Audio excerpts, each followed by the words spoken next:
Soviet disk detected. To play the Allied missions, please insert the Allied disk.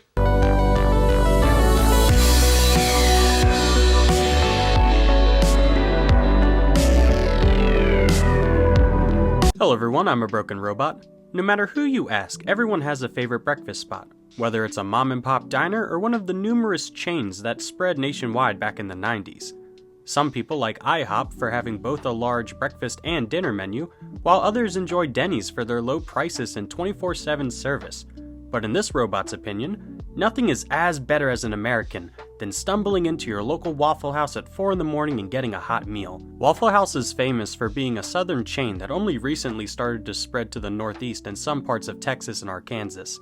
Over the last 2 decades, Waffle House has become a proto-all-American institution, with even Americans who live outside of the South knowing about Waffle House's famous yellow signs and midnight brawls between customers. But what if I told you Waffle House has even partnered with the US government for disaster relief, to a point that FEMA officially recognizes the Waffle House Index as a legitimate means of determining how bad a disaster has been? It all goes back to the founding of Waffle House. Joe Rogers Sr., one of the founders of Waffle House, had taken self-reliance seriously and thought that community was one of the most important things in a person's life.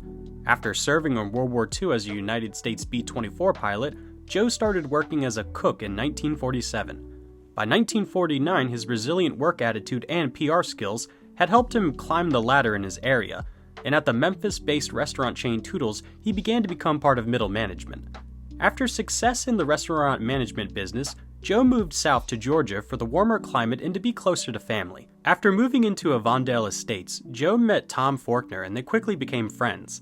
The lack of fast food chains and restaurant chains in general in the South, and the popularity of diners led the pair to brainstorm a new restaurant concept that combined the sit-down dining of restaurants with 24/7 service found in fast food chains. The first Waffle House was opened in 1955 alongside a sister location. One was managed by Roger, while the other was managed by Faulkner. The restaurants focused on waffles, since at the time it was the most profitable dish on the original 16-item menu. Being open 24/7 gave Waffle House a major edge over their competition, and by 1960 franchise locations were opening up all across Georgia, expanding their Waffle House brand.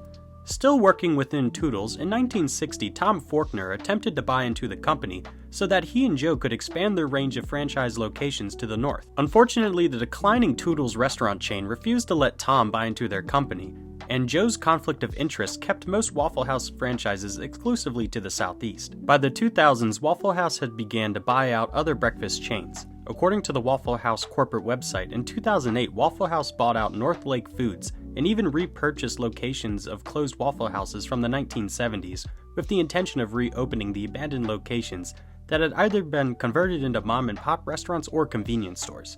Despite Toodles being a defunct brand today, being totally honest, I didn't know Toodles existed before researching this video, Waffle House has only gradually expanded to other regions of the country, with their corporate image purposely trying to maintain Waffle House as an exclusively southern brand. This was likely a side effect of the conflict of interest, but it's a nice touch in 2025. Despite the low range of Waffle House restaurants, their locations had become famous for their salt-of-the-earth appeal. The menus might be covered in grease and the guy cooking your waffle may be an ex-con, but the prices were always fair, the menus were always flexible, and the 1950s style of diner helped the chain stick out among other breakfast chains. Waffle House became known as the true American experience, where you might be eating your breakfast across from a biker gang or a group of college grad students. Many online will criticize Waffle House for its poor restaurant quality or their lack of new menu items. But when you're running a 24/7 diner that sees hundreds of customers in a single day, sticky tables and overcooked hash browns aren't that big of a deal when you're considering the good prices. Waffle House also has a low bar of entry to work there, so a Waffle House could be staffed with anyone from teenagers getting their first job, ex-cons trying to reintegrate into society, or a college student working their third job. This rustic image has come with some blowback, no fault to Waffle House as a company. But when you embrace an entire community, you get all that comes with the community, including the good, the bad, and the ugly. Maybe it's just because there are so many locations, or because they are always open, but Waffle House in the last decade has become infamous for customer brawls. In 2024, the video of a customer throwing a chair at an employee further added fuel to the meme of Waffle House being America's Coliseum for sparring matches. Despite this, much as Joe and Tom had prioritized it in their personal lives, community is at the center of Waffle House. In fact, the diners are actually designed to be smaller to encourage customers to talk to staff and others dining in. In some parts of Alabama, Georgia, and Florida, Waffle Houses are a weekly stop for most families, with customers and clients alike knowing each other on a first-name basis.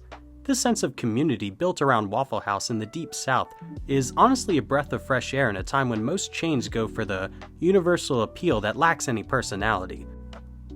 Originally, Waffle House gained the reputation for being a hardy and resilient restaurant chain compared to others in 2005 during Hurricane Katrina. Despite most of New Orleans being underwater and nearly 90% of the city being without power, Waffle House still remained. To be fair, Waffle House had been forced to shut down roughly 100 locations in the region, but the 5 that remained open were vital for rescue workers and FEMA, with the Waffle House locations being used as a place to send rescued people and for FEMA workers to take a break and get something to eat. Many comment online how Waffle House was there when no one else was, and many within New Orleans hold Waffle House in high regards for keeping their 5 locations open and for even diverting resources to them in a time of crisis. Now, the actual term of Waffle House Index was originally coined by FEMA after the Joplin tornado disaster. Despite 99% of restaurants in the area shutting down and most stores and even government services being underprepared for the tornado, the 2 Waffle House locations stayed open in Joplin. According to Yahoo Finance, in 2016, because the South is often hit by hurricanes, Waffle House prepared their locations with options to alter their menus in case a particular item was in low supply or power to certain equipment was unavailable. Even when Waffle Houses shut down, they were famous for reopening quickly. During Hurricane Irene, the same year as the Joplin tornado, out of the 1,600 locations nationwide, only 22 shut down, with 21 of which opening up the very next day. In 2017, after the tragic passing of both the original founders, Joe and Tom, in order to maintain the image of Southern hospitality, CEO Walter Eimer leaned heavily into the Waffle House Index, making it an official part of the company model. New company policies were drafted for hurricane and tornado disaster preparations. Limited menus became a staple of every branch, so a location could continue operating even if a shipment of ingredients didn't make it to locations. In some parts of the country, it became standard for Waffle House locations to have backup generators on site, and Waffle House branded sandbags and boarding wood was even supplied to a few locations in regions that are hit by hurricanes often. If any Waffle House employees happen to be in the audience, I would love to hear any interesting stories about the Waffle House Index in the comments down below. Despite some within the corporate sector assuming a federal agency wouldn't want to work with a breakfast restaurant chain, FEMA fully embraced the Waffle House Index and actively tracks the status of locations in potential disaster areas to determine the level of response required. FEMA Director of External Affairs, Dan Stoneking, even commented in one blog post, quote, "The Waffle House test doesn't just tell us how quickly businesses might rebound. It also tells us how the larger community is faring. The sooner restaurants, grocery, and corner stores or banks can reopen, the sooner local economies will start generating revenue again, signaling a stronger recovery for that community.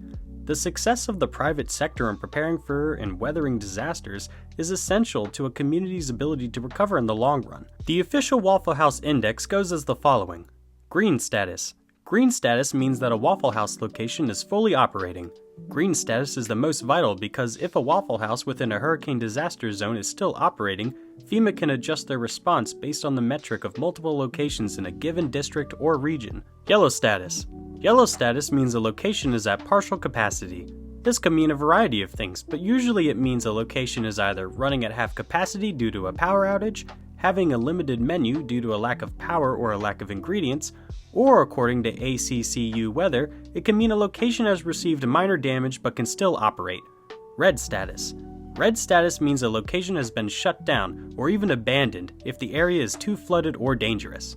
The status of each individual location is monitored by FEMA, and during an upcoming disaster or during a disaster, the status of a Waffle House location determines the level of damage a community or region has received. In 2022, because of the expected severity of Hurricane Ian, 35 Waffle House locations closed in Florida prior to the storm's arrival, an extremely rare event that shocked both public officials and local citizens alike.